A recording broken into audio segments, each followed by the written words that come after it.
We have been to a lot of whiskey festivals, and we've seen a lot of people get less out of the experience that they could have, and some people make downright fools of themselves. For sure. And if you want to find out how to take full advantage of a whiskey festival and avoid looking stupid, and maybe hear some entertaining stories, then stick around.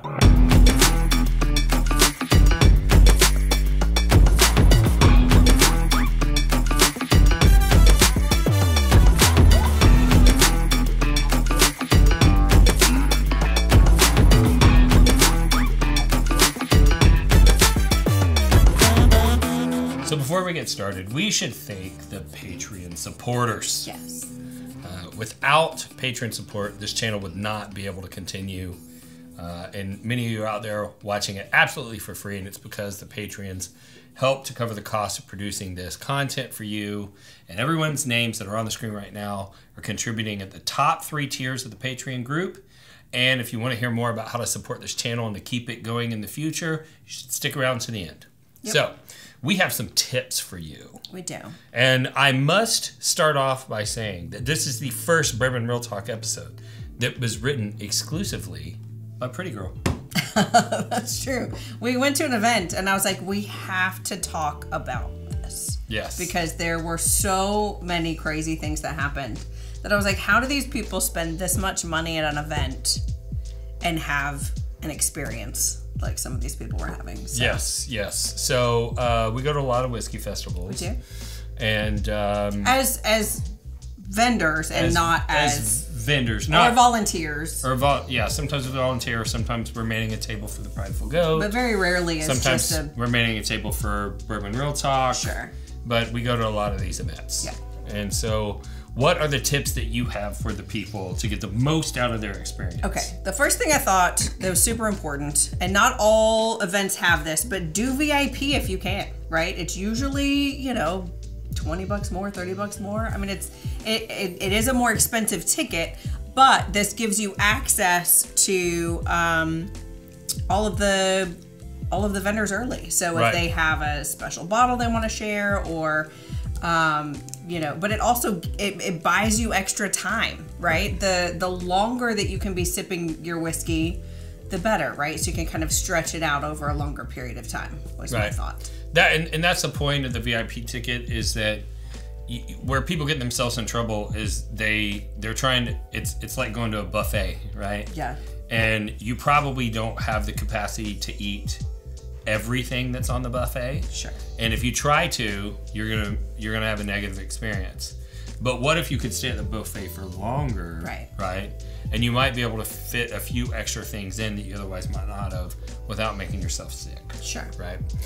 So what's the second tip that you have for the people? The second tip, I think, is just to plan the distilleries. I mean, all of these events post who's coming, who's going to be there, what you can expect. So kind of plan your visit. I've seen people that just want to go up and down the aisles and just do the aisles. But I mean, let's be honest. Some of these events have, what, 60 vendors, 100 vendors, and there's no way that you're going to be able to consume whiskey from every single one of them. I mean, you can if you're not ingesting all of them, I suppose. If you're spitting, but you might, but even still, probably not. Yeah, I mean, it's a lot. So, you know, spend some time, do your research, figure out who you want to see, what kind of offerings they might have, and plan your visit that way so that you can, you know, go to the specific places you want to go and taste all the things. And I'm a bit OCD, so I get the concept of like wanting to walk up and down the rows and make sure that you see every single like vendor table. But these venues are not enormous. And so if you have to skip around to make sure that you're visiting all of the things that are most important to you, and then you can judge like where you're at in terms of your intoxication level and can you handle tasting more, and then you start adding in like the tier 2 and tier 3s that you wanted to try. I feel like that's better advice. Sure.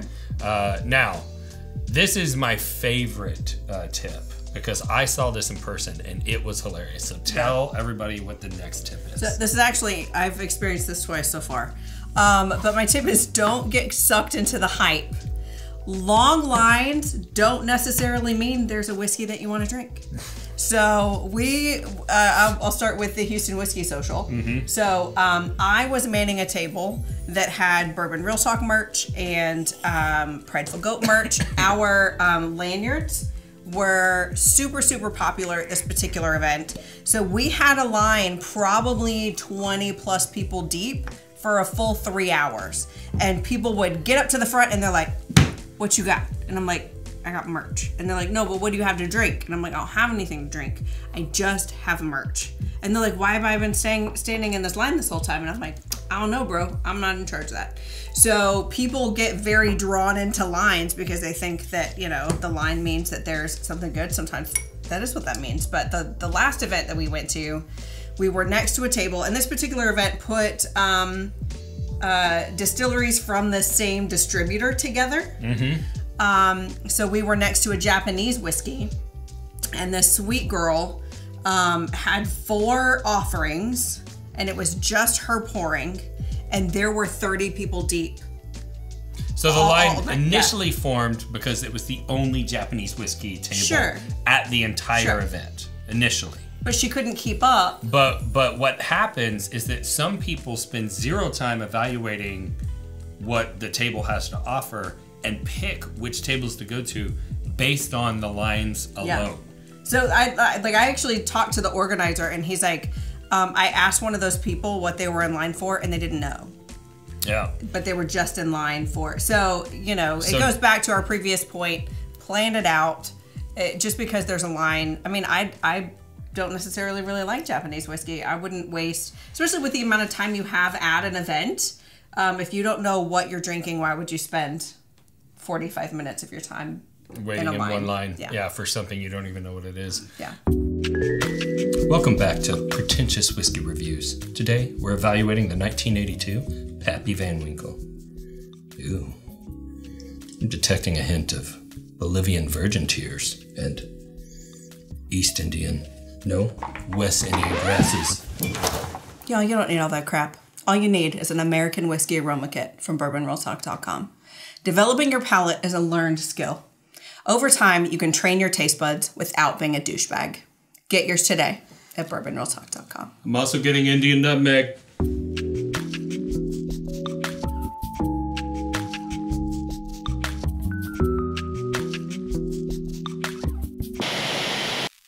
So what's the next tip, pretty girl? Okay, I feel like this one's the most important, y'all. So you have to taste properly at these events. At this last event that we did, I was actually able to pour for people, and I was really, really shocked at the number of people that I would pour them whiskey and they'd knock the whole thing back. I'm talking like open up the back of your throat and swallow it like a shot, and not experience any of the flavors of the whiskey. And I mean, there are people that just go to these events and they just go to get drunk. We're not talking to you. No. If that's you, don't go to these events. It's dangerous. There's no helping that. But the proper way to taste whiskey, I mean, they're going to give you a small pour. Small pour. Right? First of all, don't shoot it. Don't shoot it. Like, you need to smell it a little bit. Yeah. Get your nose in there. Get in there. Get one of these glasses. Bring it with you. Spend a little time with it. This is going to open up the ethanols to release, and then you can get in there and really get the flavors, right? Yeah. So, you're such a nerd. And you want to take a small sip to coat your palate. Why are you laughing at me? I don't know. I'm just having fun. Yeah. Coat your palate. Like, taste the whiskey, darn it. You know what I'm saying?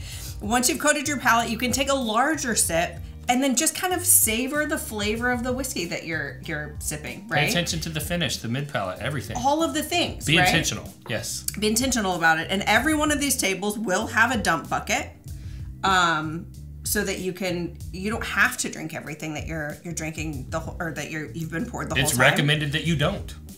Right. Because you're just trying to experience new whiskeys. Right? You're not trying to get alcohol poisoning. So you don't have to drink everything that gets poured for you. And so there's certainly a scenario where there's a certain number of vendors that you've decided that you want to go see, and you could have a pour from each one of those vendors and be okay because they typically give you about 1/8 of an ounce. Sure. But you wouldn't be able to take an eighth of an ounce pour of every SKU that they have at every table that you want to go to. Yeah. Right? And so do not be afraid to use the spit buckets. Don't be afraid to use it as a dump bucket. Although, if possible, I do recommend that you take your pour from one table to the next table you want to pour for, and then dump it at their table. Because it is a little bit weird as a producer. It hurts your heart when you're like, whiskey out and you pour it in their glass. Worked on, and they take a sip and then like, immediately dump it into your dump bucket. Oh, it's still totally okay. It's totally okay. If you're drinking multiple SKUs from that one table, you may have to use the dump bucket. But when possible, take the pour to the next table and dump it out. Just hurt my heart. Yeah, a little bit. I mean, like on that, I guess I mentioned it a little bit, but we had someone come to the table, and this particular event, Randy had brought a Prideful Goat 15 year for like, top secret pours. And there was a dude, and he had talked to you, and you sent him over to me, and Lindsay will pour you a 15 year. I went to the Japanese table to help her. Yeah. And I met the guy, and he asked me a question. I said, I don't know. He's like, you don't know? And I was like, this isn't my table. That's my table. I'm one of the co-founders of the Prideful Goat over there. And he's like, oh, so we got to talking. So I sent him over to talk to Lindsay. So having talked to Randy, I was like, oh, well, I mean, this is the top secret pour, so he should know. So I poured him just a little splashy of the 15 year, and that dude knocked it back like I just gave him Fireball. And I nearly crawled under the table and just cried. Yeah. Like, you can't get that. You can't get it anywhere. It doesn't exist anymore. We're the only ones that have any. Except for right here. Yeah. And he knocked it back like it was nothing. Yeah, that does happen. Don't do that. It's so sad. Yeah. Okay, so moving on. Pace yourself, y'all. Yes. The amount of people that we've seen at event, like when we volunteer at the event in Houston, like, I mean, there have been people that like, they line up a row of chairs and a row of trash cans, and people are just throwing up. Yeah, it's sad. And like, I'm actually phobic of vomit, so it's like I couldn't imagine paying the amount of money it takes to get into that event and then just spending the whole night throwing up. Yeah. That's like paying a lot of money for your phobia to happen, and it's like, why? Why would you do that? So a lot of these events will have water available, plenty of water available, snacks available. There's usually a table somewhere that's all free snacks. They build that into the price of your ticket to get in there, so there's no reason to not take advantage. And I met a few people that just wanted to hear the story of the brand, wanted to hear what we offered. They were taking a break, right? There's no shame in just, sipping on your water. You can still walk around and meet people, so when you're ready to dive back in again, you know which places you want to visit. Yep. There's nothing wrong with taking a break, getting some snacks, drinking some water. Yep. But we do have some stories of some people who have not followed this advice. Exactly. And my number one favorite, I got a call on the headset, and they said, we have a intoxicated woman. She's here alone. She's out front. She tried to go home with you. She won't get in the Uber. And I said, I'm on my way. And so I come out there, and there's a guy that we volunteer with him every year, and he's done. He is exasperated. And he's looking at her, and he's like, listen, if you don't get your phone out and order an Uber and get in the Uber and leave, you're going to be arrested because I'm part of security and I'm asking you to leave, and currently you're criminally trespassing and you cannot drive a vehicle. You have to leave right now. Yeah. The police are right there. And she's like, I don't like talking to you. I want to talk to him. She points to me. And so I get to come in and play good cop, bad cop, because he'd already gotten frustrated. And so I studied her, right? And I was like, okay, come on, let's go.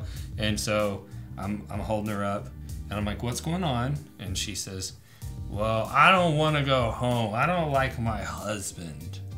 I'm like, well, sometimes that happens in life. I really don't know about that. And she was like, but I don't want to go home. I want to stay here. And I said, well, you can't really stay here, because you've made some decisions. And now we got to deal with the consequences of those decisions. You drank too much, and you just can't stay here. So you got to go. And I said, so I need you to get your phone out and order an Uber. And she's like, no, I'm not going to do that. I'm staying here. I want to go home with you. And I said, well, thing about that is that I've got a real pretty wife on the inside. It's pretty spunky. And I choose life. You know what I mean? And so I'm trying not to get you or me involved in any of the thing that you just said. So that can't happen. Also, you said you're married, so, you know, not cool. And then I had a spark of genius. And I said, best move yet. Do you have any grandchildren? And she said, I do have grandchildren. And I said, do you have any pictures on your phone? And she said, I do. And I said, show me. So she unlocks her phone and she opens up the picture and she shows me her grandchildren. And I gush and comment about how cute they are. And then I close the photos and I open up Uber and I order her an Uber.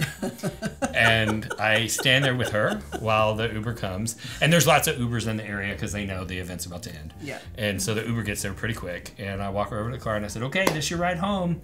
And she said, I told you I want to go home with you. And I said, well, I told you that wasn't possible. And she said, but I don't want to go home with my husband. I said, well, you know, I totally get that. I said, but we're in the part of the night where you've got some hard decisions that you've got to make.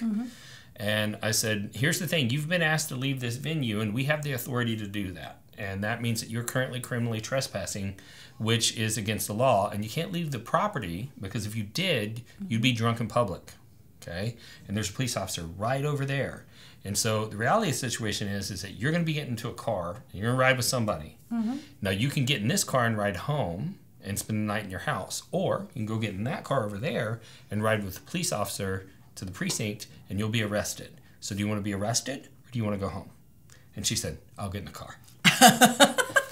And so we got her in the car and everything was fine. That's what happens at these things if you don't. If you don't, you got to manage your time properly. Right, you got to drink like a grown-up. All right, so I think that we should give away some equipment that you might use at one of these tasting events. I think that we should. That's a great idea. So this is what we had at our event. We have a Prideful Goat glass at thepridefulgoat.com. Our Bourbon Real Talk 6-ounce lid and our lanyard. Like, this is so handy. Yeah. What I don't recommend you do, I wanted to see how far it stretched once. Look at his face. He's so scared. I've seen her let this go before on accident and launch a glass across the room. But this is I'm not going to hit you with it. Be careful. I have trust issues. I know. There's a latch. It's super handy. Yeah. Okay. So free. How many should we give away? What do you think? Like 3? Yeah. We're going to have 3 winners. Yeah. You're going to get the lanyard lid Prideful Goat Carin tasting set. So all you have to do to enter to win is like this video, subscribe to the channel, ring the bell, which will notify you of future content and future giveaways, because there's a giveaway in each episode. And then fill out the web form.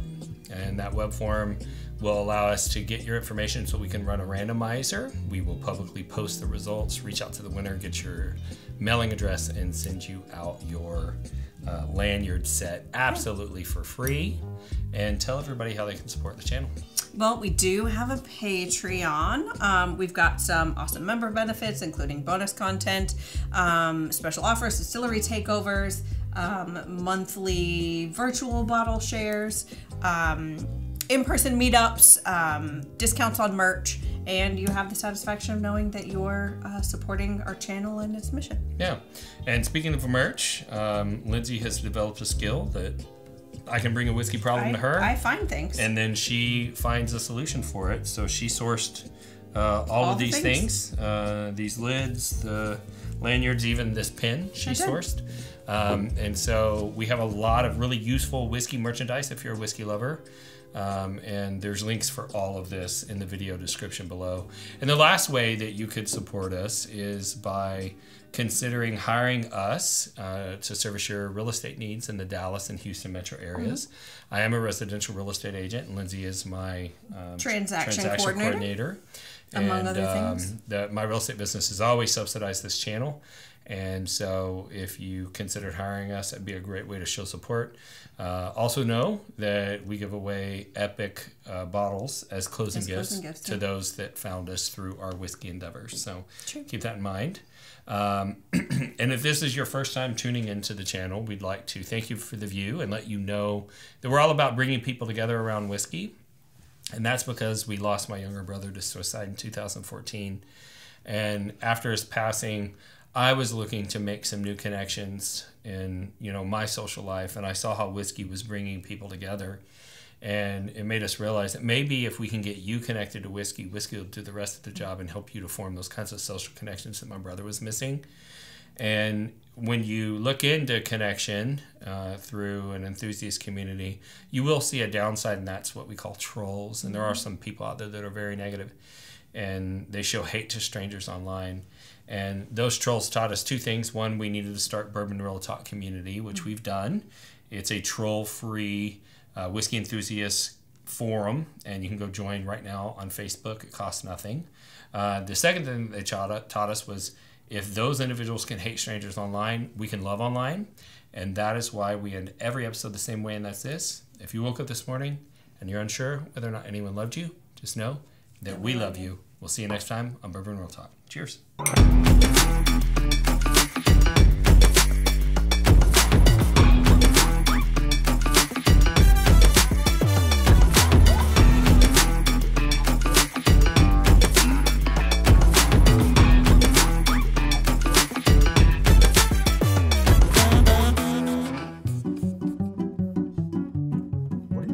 are you doing? Oh, I'm testing my new whiskey glass that I had designed. Why?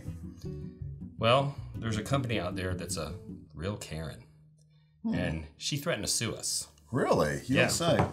Yeah, so we had been producing some traditional tulip-shaped whiskey glasses. Oh, yes. We never used the name. Right, of course. But they claimed to own the shape of the glass. And since I'm just a little guy, I couldn't fight. Right. But do you know what that motivated us to do, Wes? What? To go out and design a glass that was actually made for high-proof American spirits. So the company that had the problem with us, their glass was originally designed for low-proof Scotch whiskey. Oh, okay. 80, 86 proof, that type of thing. And you know what I had noticed? Every time I would nose a really high-proof, high-quality spirit in the United States out of this glass, all I got was ethanol burn. Yeah, a little burn there. I felt that. And so we went out and we designed this glass that's actually designed for those higher-proof spirits. And I'm so confident in this glass that if anybody were to go to our website and buy one, I'm offering a money-back guarantee. Wow. If you get that glass to your house and you find yourself one of these traditional tulip-shaped glasses and you nose a high-proof spirit side by side and you can't tell the difference, I will gladly give you your money back. So what you're saying is they can really stick it to the Carin and support the little guy by going to bourbonrealtalk.com and ordering one of these with absolutely no risk. They could get their money back if they don't prefer it nosing it to the other? Absolutely. Okay. And if you love small business and you like sticking it to Carin's, that's the way to go. Stick it to Carin. bourbonrealtalk.com. Cheers.